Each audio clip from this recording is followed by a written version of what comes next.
Supersonic speed is a rate of travel of an object that exceeds the speed of sound. For objects traveling in dry air of a temperature of 20 degrees Celsius at sea level, this speed is approximately 343.2 meters per second, 1,125 feet per second, 768 miles per hour, 667 knots, or 1,235 kilometers per hour. Speeds greater than 5 times the speed of sound are often referred to as hypersonic flights, during which only some parts of the air surrounding an object, such as the ends of rotor blades, reach supersonic speeds are called transonic. This occurs typically somewhere between Mach 0.8 and Mach 1.23. Sounds are traveling vibrations in the form of pressure waves in an elastic medium. In gases, sound travels longitudinally at different speeds, mostly depending on the molecular mass and temperature of the gas,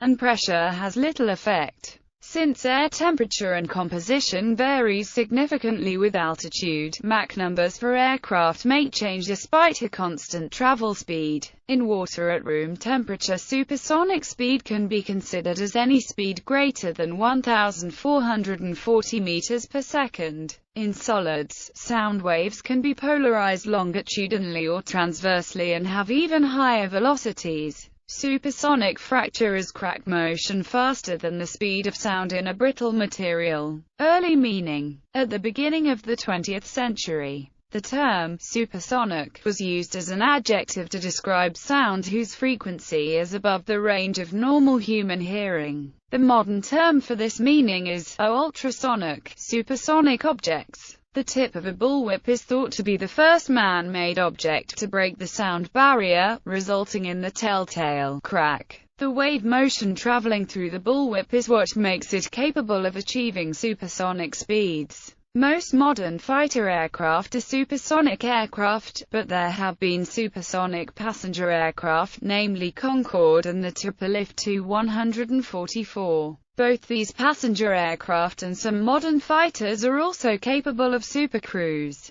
a condition of sustained supersonic flight without the use of an afterburner. Due to its ability to supercruise for several hours and the relatively high frequency of flight over several decades, Concorde spent more time flying supersonically than all other aircraft combined by a considerable margin. Since Concorde's final retirement flight on November 26, 2003, there are no supersonic passenger aircraft left in service. Some large bombers, such as the Tupolev Tu-160 and Rockwell B-1 Lancer, are also supersonic capable. Most modern firearm bullets are supersonic, with rifle projectiles often traveling at speeds approaching and in some cases well exceeding Mach 3. Most spacecraft, most notably the Space Shuttle, are supersonic at least during portions of their re-entry, though the effects on the spacecraft are reduced by low air densities.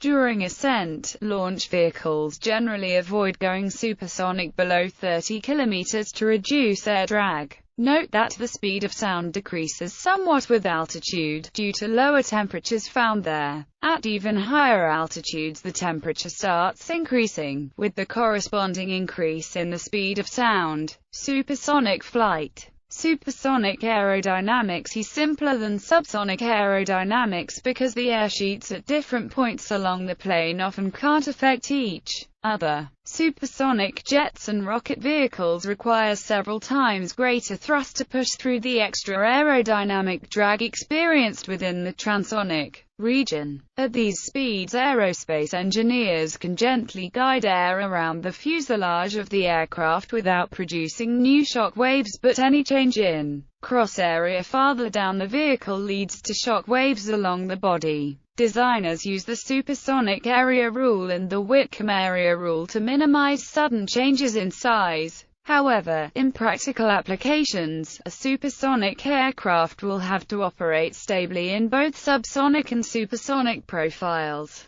Hence, aerodynamic design is more complex. One problem with sustained supersonic flight is the generation of heat in flight. At high speeds, aerodynamic heating can occur, so an aircraft must be designed to operate and function under very high temperatures. Duralumin, the traditional aircraft material, starts to lose strength and go into plastic deformation at relatively low temperatures, and is unsuitable for continuous use at speeds above Mach 2.2 to 2.4. Materials such as titanium and stainless steel allow operations at much higher temperatures. For example, the Lockheed State Route 71 Blackbird jet could fly continuously at Mach 3.1 while some parts were above 315 degrees Celsius. Another area of concern for continued high-speed operation is the engines. Jet engines create thrust by increasing the temperature of the air they ingest, and as the aircraft speeds up,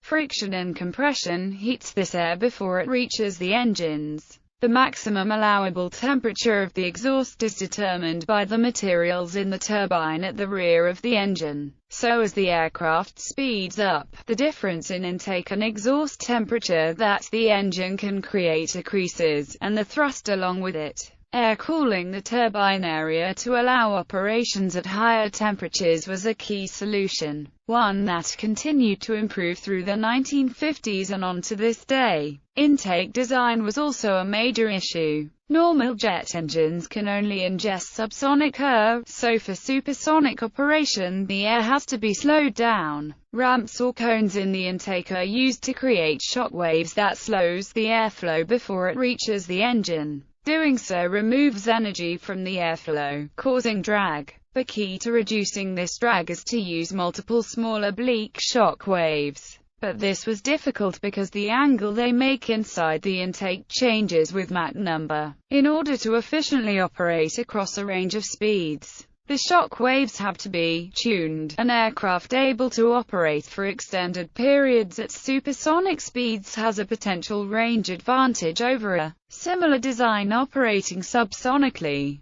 Most of the drag an aircraft sees while speeding up to supersonic speeds occurs just below the speed of sound, due to an aerodynamic effect known as wave drag. An aircraft that can accelerate past this speed sees a significant drag decrease, and can fly supersonically with improved fuel economy. However, due to the way lift is generated supersonically, the lift-to-drag ratio of the aircraft as a whole drops, leading to lower range, offsetting or overturning this advantage. The key to having low supersonic drag is to properly shape the overall aircraft to be long and thin, and close to a perfect shape, the von Karman-Ogilvie-Vorseers-Juck body. This has led to almost every supersonic cruising aircraft looking very similar to every other, with a very long and slender fuselage and large delta wings, cf.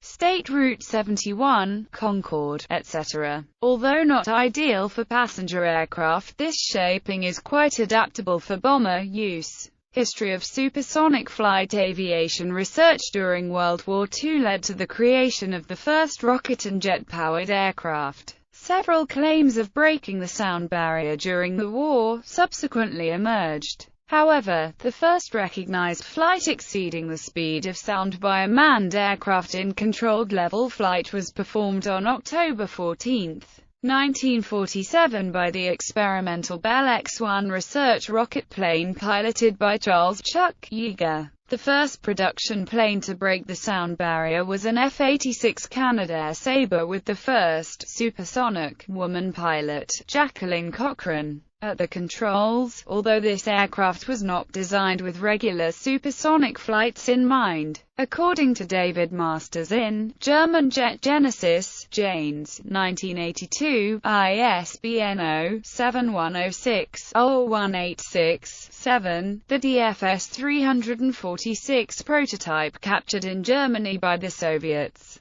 after being released from a B-29 at 32,800 feet, reached 683 miles per hour late in 1945, which would have exceeded Mach 1 at that height. The pilot in these flights was the German Wolfgang Zies.